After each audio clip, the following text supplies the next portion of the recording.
మూర్ఖంగా కాకుండా కొంత అవగాహనతోటి, కొంచెం ఆలోచనతోటి, సబ్జెక్ట్ నాలెడ్జ్ తెలుసుకొని, మనం ఆలోచిస్తే ఇన్స్యూరెన్స్ రంగాన్ని, అది కూడా పర్టిక్యులర్‌గా హెల్త్ ఇన్స్యూరెన్స్ రంగాన్ని మనం కాపాడుకున్నటువంటి వాళ్ళం అవుతాం.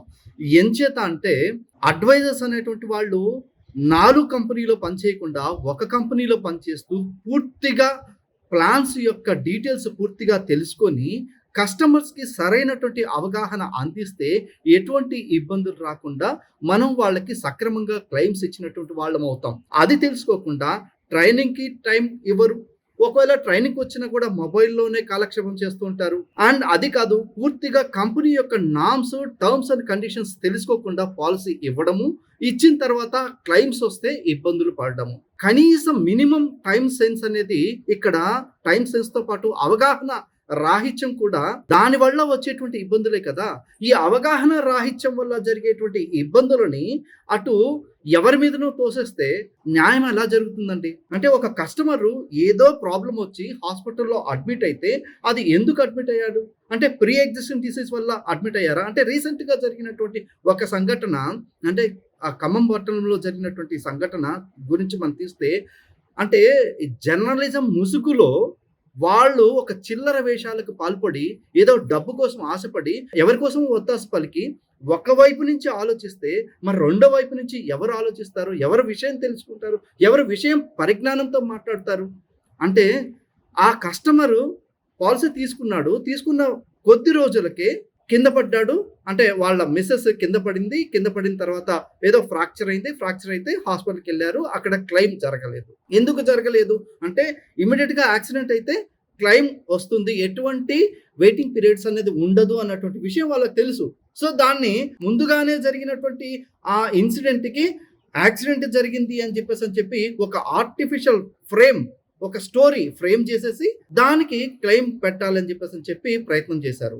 అది హాస్పిటల్‌కెళ్ళగానే డాక్టర్స్ ఇది ఇప్పుడు ఫ్రెష్‌గా ఇన్సిడెంట్ జరిగిందా? లేదా ముందు నుంచి వచ్చినటువంటి ప్రాబ్లమా అని చెప్పి ఐడెంటిఫై చేసి కంపెనీకి ఇన్ఫర్మేషన్ ఇవ్వడం జరిగింది.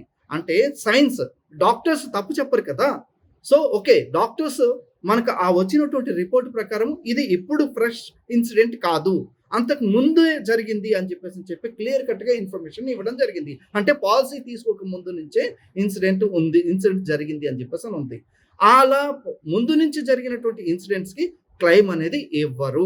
ఒకవేళ యాక్సిడెంట్ అని చెప్పి ముందు ఎమర్జెన్సీ కండిషన్‌లో జాయిన్ చేసి ఆ క్లెయిమ్ తీసుకున్నా కూడా ప్రీ ఆథరైజేషన్ ఇచ్చినా సరే, తర్వాత క్లెయిమ్ ఆ ఇన్వెస్టిగేషన్ ప్రాసెస్‌లో మన విజిలెన్స్ డిపార్ట్మెంట్ చేసినటువంటి వెరిఫికేషన్‌లో బయటపడినటువంటి సత్యాల ద్వారా దాన్ని కంప్లీట్‌గా రికార్డ్ అంతా కూడా బయటపడి కంప్లీట్‌గా దాన్ని ఇన్సిడెంట్ అంతా కూడా బయటకి తీసుకొచ్చారనమాట.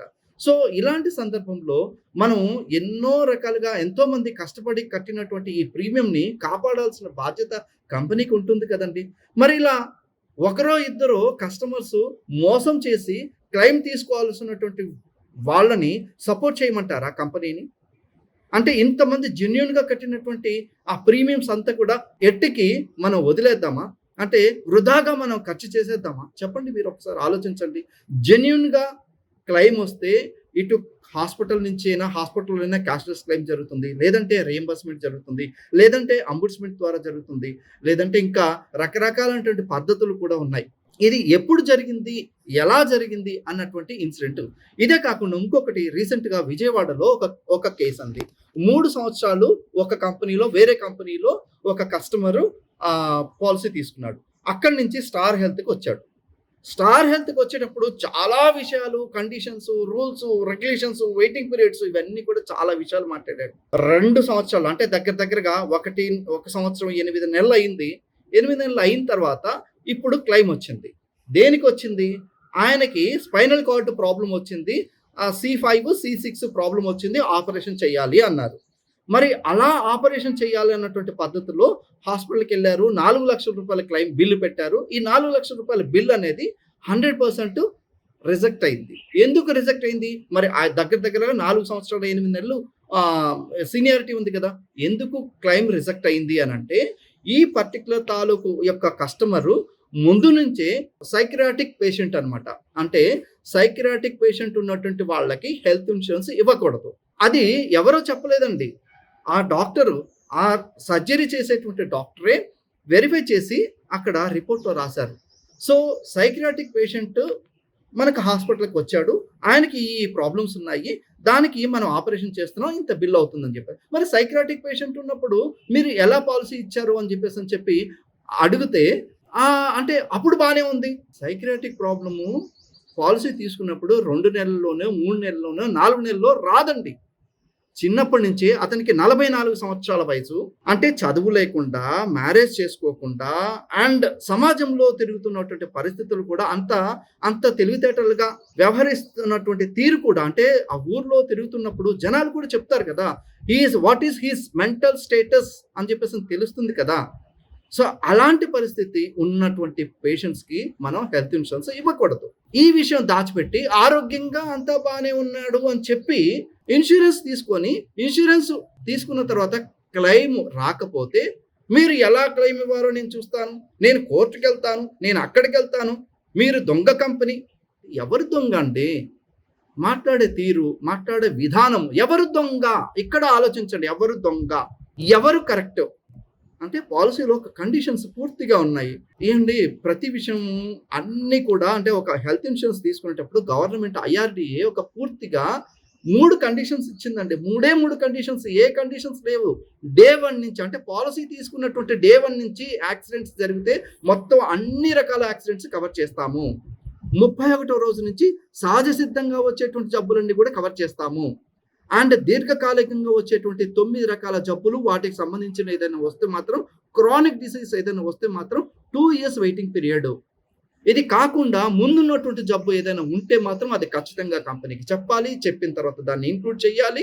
ఇంక్లూడ్ చేసిన తర్వాత 3 సంవత్సరాల తర్వాత క్లెయిమ్ వస్తుంది. ఆ పర్టిక్యులర్ సంబంధించినటువంటి జబ్బుకు మాత్రమే 3 సంవత్సరాల వెయిటింగ్ పీరియడ్ ఉంటుంది. ఇది కండిషన్. ఇది కాకుండా ఇంకా వేరే ఏ కండిషన్ లేదు. కొన్ని రకాల జబ్బులకు మాత్రం కొన్ని రకాల కండిషన్స్ ఉంటే అసలు హెల్త్ ఇన్స్యూరెన్స్ ఇవ్వరు. ఎందుకివ్వరు? మేము డబ్బులు కట్టాం. మేము 8,000 కట్టాం. మేము 10,000 కట్టాం. మేము 15,000 కట్టాం. మేము 30,000 కట్టాం. మాకు క్లెయిమ్ రావాలి. ఏమండి కస్టమర్ అంటే మాకు దేవుడండి. అలా అని చెప్పేసని కస్టమర్ అంటే దేవుడని చెప్పేసని కొత్త దేవుడండి, కొంగొత్త దేవుడండి అని చెప్పేసి నెత్తిన పెట్టుకొని ఊరేగలేమండి. ఇలా మోసం చేసేటువంటి దేవుళ్ళు ఎవరైతే ఉన్నారో ఆ దేవుళ్ళకి బుద్ధి చెప్పాల్సిన బాధ్యత కూడా స్టార్ హెల్త్‌దేనండి. ఎందుకంటే అటువైపు కోటాను కోట్లటువంటి దేవుళ్ళు కస్టమర్ దేవుళ్ళు ఉన్నారు. ఈ కస్టమర్ దేవుళ్ళని నిజంగా కష్టపడి రూపాయి ఖర్చు పెట్టి కంపెనీకి ప్రీమియం కట్టినటువంటి దేవుళ్ళని కాపాడాల్సిన బాధ్యత కూడా ఈ హెల్త్ ఇన్స్యూరెన్స్ కంపెనీకి ఉంది. మరి అలా కష్టపడి సంపాదించిన ప్రీమియంని కొంగొత్త దేవుడండి అని వచ్చినటువంటి వాళ్ళకి వత్తాసు పలుకుతూ మనం ఇవ్వలేం కదా! ఏది మోసం చేస్తూ ఏవండీ మన దేహమే కలుషితం అయిపోయింది. తిండి తింటే జబ్బులు, గాలి పీలిస్తే జబ్బులు, నీళ్లు తాగితే జబ్బులు, ఆఫీస్‌కెళ్తే రకరకాల టెన్షన్స్ వల్ల వచ్చేటువంటి జబ్బులు. నీ దేహాన్ని దేవాలయం లాంటి దేహాన్ని సరిగ్గా చూసుకోలేక అనారోగ్యం పాలు చేసుకొని హాస్పిటల్‌కెళ్తే కష్టపడి సంపాదించుకొని ఖర్చు పెట్టాల్సినటువంటి టైంని నీకు భుజాన వేసుకొని అది వదిలేసి భుజాన వేసుకొని కాపాడుతున్నటువంటి ఇన్స్యూరెన్స్ సంస్థలకి చేతులెత్తి మొక్కాలి. ఈ విషయాన్ని ఎవరైతే గాలికి వదిలేసేసి బురద చల్లాలని చెప్పేసి చూస్తున్నారో మిమ్మల్ని ఆ దేవుడే కాపాడాలి. ఎందుకంటే ఇది చాలా ఉన్నతమైనటువంటి అంటే మనం 10,000 రూపాయలు కట్టి 10,00,000 రూపాయల ఇన్స్యూరెన్స్ నేనున్నాను అంటూ భరిస్తున్నామే అంటే హెల్త్ ఇన్స్యూరెన్స్ సంస్థలు. ఈ కాన్సెప్ట్ ఏదైతే ఉందో ఈ కాన్సెప్ట్ దయచేసి అర్థం చేసుకోండి. ఈ కాన్సెప్ట్‌లో ఒక 2, 3 కండిషన్స్ ఎందుకంటే 100 మంది దగ్గర నుంచి మనం ప్రీమియం కలెక్ట్ చేసి డబ్బులు కలెక్ట్ చేసి ఒక 10 మందికో 20 మందికో క్లెయిమ్స్ ఇచ్చేటువంటి ఒక రంగంలో ఉన్నాం. ఇలాంటి ఇన్స్యూరెన్స్ రంగాన్ని మనం కాపాడుకోకపోతే 100 మందికి ఇలా 3, 4 మంది, 5 మంది, 10 మంది ఇలా రోజుకి ఇలా కొంగొత్త దేవుళ్ళు వచ్చి ఇలా మోసంతో క్లెయిమ్స్ చేసుకుంటే 10,000 రూపాయలు కట్టినటువంటి వాళ్ళకి 10,00,000 రూపాయలు క్లెయిమ్స్ ఇస్తే గనక 10 మందికే మొత్తం కట్టినటువంటి ప్రీమియం అంతా వెళ్ళిపోతుంది. కేవలం ఒక వారం రోజులో, నెల రోజులో పెట్టినటువంటి కంపెనీ కూడా మొత్తం మూతపడిపోతుంది. ఇలా ఒక కంపెనీ, 2 కంపెనీలు జరిగితే ఇప్పటికే సంవత్సరానికి కంపెనీ పేర్లు మార్చుకుంటూ, రూపాంతరం చెందుతూ, కొత్త కొత్త పేర్లతోటి కంపెనీలు పుట్టుకొస్తున్నాయి. ఎందుకంటారు? మెయింటైన్ చేయలేక, మేనేజ్ చేయలేక. ఎందుకంటే రూ. 10,000 కట్టి రూ. 10,00,000 ఈరోజు హాస్పిటల్‌కెళ్తే చిన్న చిన్న దానికే లక్షలు లక్షలు ఖర్చవుతుంది. మరి అలాంటి లక్షల రూపాయలు ఖర్చు పెట్టినటువంటి ఈ ఆరోగ్య ఇన్సూరెన్స్ అంటే హెల్త్ ఇన్సూరెన్స్ కంపెనీలని కాపాడుకోవాల్సిన బాధ్యత మన మీదే ఉంది. దయచేసి జర్నలిస్ట్ మిత్రులందరికీ కూడా నేను చేతులెత్తి మనసారా కోరుకుంటున్నాను. మీరు ఒకవైపు వాదన మాత్రమే మీరు చూడకండి. అవగాహనతో కావచ్చు, ఆలోచనతో కావచ్చు, సబ్జెక్ట్ కూడా కొంచెం తెలుసుకోండి. ఈ రెండో వైపు వారిని కూడా అదే పర్టిక్యులర్ క్లైమ్‌కి సంబంధించి మీరు రెండో వైపు వారి యొక్క వాదన ఎందుకు వినిపించరు? ఇది చూపించి హైలైట్ చేసి చూపిస్తారు కదా! మరి రెండో వైపు కూడా వినిపించండి. ఎందుకు జరిగిందని చెప్పేసని వినిపించండి. అవసరమైతే మూడో వైపు అంటే హాస్పిటల్‌ను కూడా ఇన్వాల్వ్ చేయండి. సేమ్ పర్టిక్యులర్ సంబంధించినటువంటి బాధితుడు వర్సెస్ సంస్థ కాకుండా మూడో వైపు నుంచి కూడా సైన్స్ అబద్ధం చెప్పదు కదా! సో, ఈ మెడికల్ డిపార్ట్మెంట్ ఎవరైతే హాస్పిటల్‌లో ఈ పర్టిక్యులర్ స్టేట్మెంట్ ఇచ్చారో అంటే ముందు నుంచే ఉంది. పాలిసీ తీసుకోక ముందు నుంచే ఉంది అని చెప్పేసి ఎవరైతే స్టేట్మెంట్ ఇచ్చారో వాళ్ళ స్టేట్మెంట్‌ని కూడా రికార్డ్ చేసుకోండి. అప్పుడు మీ జర్నలిజంకి ఒక వాల్యూ అనేది ఉంటుంది. ఇది వదిలేసి ఏదో చిల్లర రాజకీయము, చిల్లర జర్నలిజం చేస్తే ఎలా అండి? జర్నలిజం కాదు. జర్నలిజం అంటారా దీన్ని? రాజకీయం అంటారా? ఇంకేమంటారు చెప్పండి ఒకసారి? బ్లాక్‌మెయిలిజం అని అంటారా? ఏమంటారు ఒకసారి మీరు చెప్పండి? దయచేసి కస్టమర్ దేవుళ్ళందరికీ కూడా మరొక్కసారి నేను మనసారా కోరుకునేది, మనసారా విన్నవించుకునేది ఏంటంటే దయచేసి మీరు నిజాలేంటో తెలుసుకోండి.